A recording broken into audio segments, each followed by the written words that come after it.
तो दोस्तों education group study में आपका स्वागत है। आज की इस क्लास वीडियो में हम लोग पढ़ेंगे द वर्ब्स। इसके पहले के भी वीडियो में हम लोगों ने द वर्ब्स के बारे में पढ़ा, लेकिन बिल्कुल एक शॉर्ट रूप में इसके क्लासिफिकेशन को देखा। आज डिटेल से इसके क्लासिफिकेशन के साथ साथ इसके जो भी एग्जाम्पल्स हैं और उसके बाद इसकी जो डिफिनेशन उसके बारे में पढ़ते हैं। तो आइए स्टार्ट करते हैं द वर्ब्स। द वर्ब्स किसे कहते हैं? वे शब्द जो किसी कार्य को करने या होने का बोध कराते हैं उसे हम लोग क्या करते हैं? द वर्ब्स कहते हैं या क्रिया करते हैं। क्रियाएं जो होती हैं स्टेट ऑफ बीइंग का भी भूमिका या फिर स्टेट ऑफ बीइंग को भी बताती है, यानी कि किसी दशा या अवस्था को भी बताती हैं। यानी क्रियाएं वे होती हैं जो किसी कार्य को करने या होने का बोध कराती हैं। ठीक है, जैसे एग्जाम्पल में हम देख सकते हैं कि he writes a letter, he writes a letter, he writes a letter. देखिए दोनों चीजें एक ही हैं।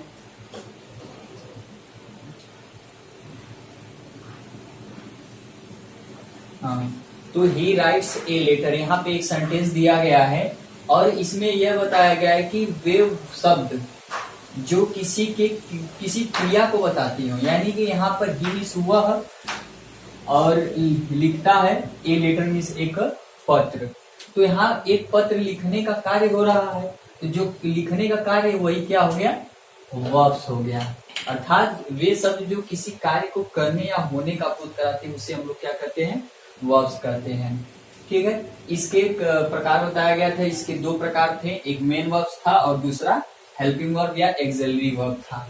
मेन वर्ब्स किसे कहते हैं? मेन वर्ब्स वे वर्ब्स होते हैं जो किसी वाक्य में सब्जेक्ट को दर्शाते हैं।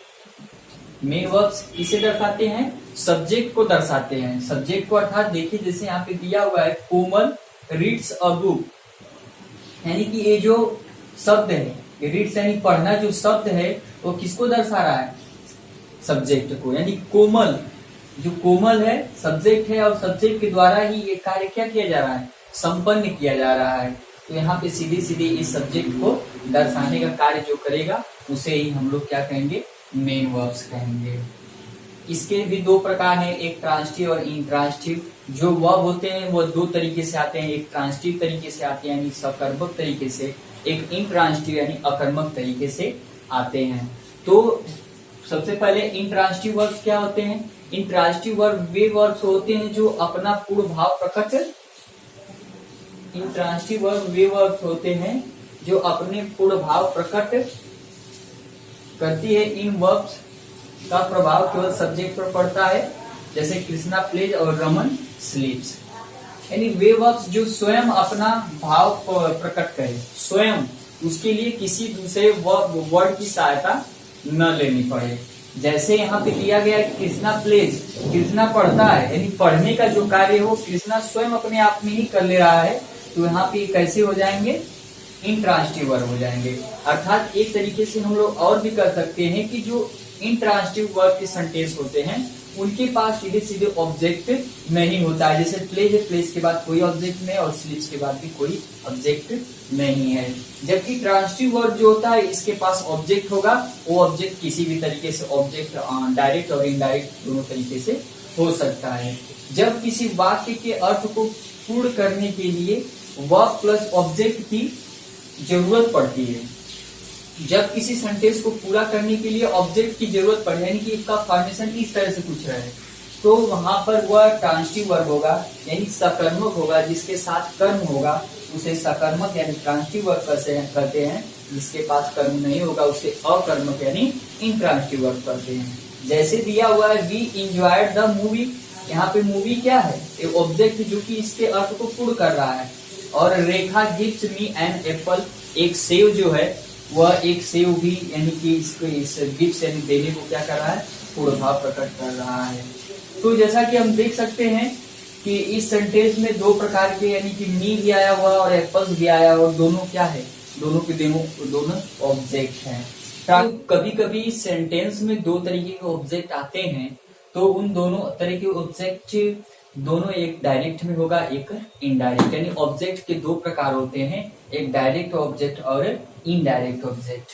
डायरेक्ट ऑब्जेक्ट क्या होगा कि जो डायरेक्ट वस्तु आ जाए, जैसे अगर कोई दिया गया है कि आई राइट्स ए बुक या I write I bought a pen. तो इस तरह से जब पेन, बुक और किसी भी चीज के प्रत्यक्ष रूप से नाम दे दिया गया हो तो वह क्या होगा, डायरेक्ट ऑब्जेक्ट होगा। और इनडायरेक्ट ऑब्जेक्ट क्या होता है कि जितने भी प्रोनाउन यानी 7 प्रोनाउन होते हैं personal pronoun, he, it, I, we और दे, यू, तो ये सातों के साथ जितने उसके ऑब्जेक्ट होते हैं वो सारे के सारे, जैसे मी, हिम, अस, यू, इस तरह से देम, ये सारे के सारे जो वर्ड्स होंगे इनडायरेक्ट ऑब्जेक्ट में आएंगे। जैसे कि यहाँ पे दिया हुआ है एन एप्पल और मूवी, मूवी और एप्पल किसमें है, डायरेक्ट ऑब्जेक्ट, क्योंकि ये सीधे सीधे मूवी की बात कर दी जा रही है और एप्पल की बात कर दी जा रही है। जबकि यहाँ पे मी दिया हुआ है तो यह इनडायरेक्ट ऑब्जेक्ट होता है।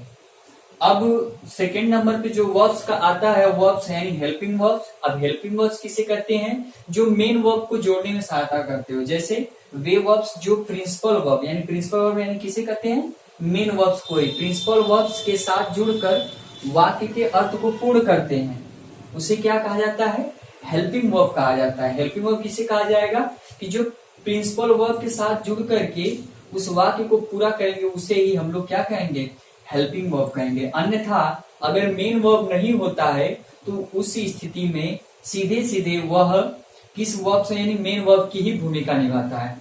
अगर उसमें अगर कोई मेन वर्ब्स नहीं है और ये हेल्पिंग वर्ब का प्रयोग हुआ है तो इन्हीं को हम मेन वर्ब्स कह सकते हैं।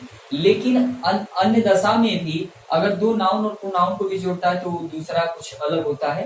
तो इस तरह से तो ये हेल्पिंग वर्ब जो होगा सीधे सीधे वो मेन वर्ब्स को ही जोड़ने का कार्य करता है। जैसे is, am, are, was, were और डू, डज, डिड और शैल, विल, कैन, कुड, इस तरह से सारे इतने वर्ड्स होते हैं। अब हेल्पिंग वर्ब दो तरीके से होता है, एक प्राइमरी वर्ब्स होता है, एक मॉडल वर्ब्स होता है। तो प्राइमरी वर्ब्स किसे कहते हैं, प्राइमरी वर्ब्स उसे कहते हैं जो टेंस बनाने में सहायक होता है। वे वर्ब्स जो टेंस बनाने में सहायक होता है, ऐसे में देख लीजिए कि वे वर्ब्स जो मेन वर्ब्स के साथ जुड़कर उसके टेंस को प्रकट करें यानी उसके काल को प्रदर्शित करने में जो वर्ब्स कार्य करता है उसे हम लोग प्राइमरी कहते हैं। और प्राइमरी वर्ब्स के अंतर्गत 3 प्रकार के वर्ब्स आते हैं, डू, डज, डिड यानी कि टू डू, और is, am, are, was, were यानी कि टू बी, और हैज, हैव, हैड यानी कि टू हैव। इस तरह से 3 प्रकार होते हैं। इन तीनों प्रकार के बारे में हम लोग इसके यूजेस जितने भी ये सब वर्ड्स दिए सबके यूजेस के बारे में आगे भी हम लोग पढ़ेंगे। तो ये सारे वर्ड्स दिए हैं, ठीक है। और मॉडल वर्ड्स में क्या होते हैं, वे हेल्पिंग वर्ड्स जो मेन वर्ब के साथ जुड़कर कार्यविधि अथवा ढंग को प्रकट करते हैं। जैसा कि आप पिछले वीडियो में बताया गया था कि टोटल हेल्पिंग वर्ब की संख्या कितनी होती है, 24 होती है, जिसमें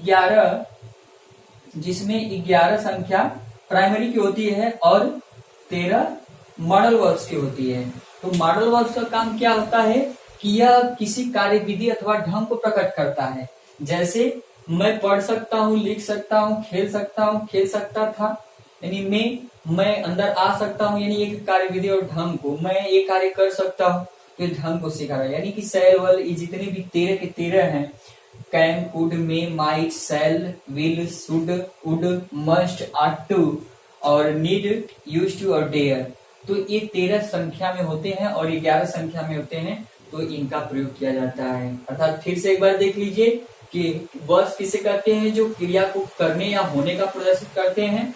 और इसके 2 प्रकार हैं, मेन वर्ब्स और हेल्पिंग वर्ब। मेन वर्ब्स उसे कहते हैं जो किसी वाक्य में सब्जेक्ट को दर्शाते हैं, तो उसे हम लोग क्या कहते हैं, मेन वर्ब्स कहते हैं। और मेन वर्ब्स के 2 प्रकार, एक ट्रांसिटिव और इनट्रांसिटिव। तो ट्रांसिटिव वर्ब को सकर्मक कहते हैं, सकर्मक वे क्रिया होती है जिनके पास वर्ब होता है और ऑब्जेक्ट होता है। और इनट्रांसिटिव वर्ब उसे कहते हैं जिनके पास ऑब्जेक्ट नहीं होता है।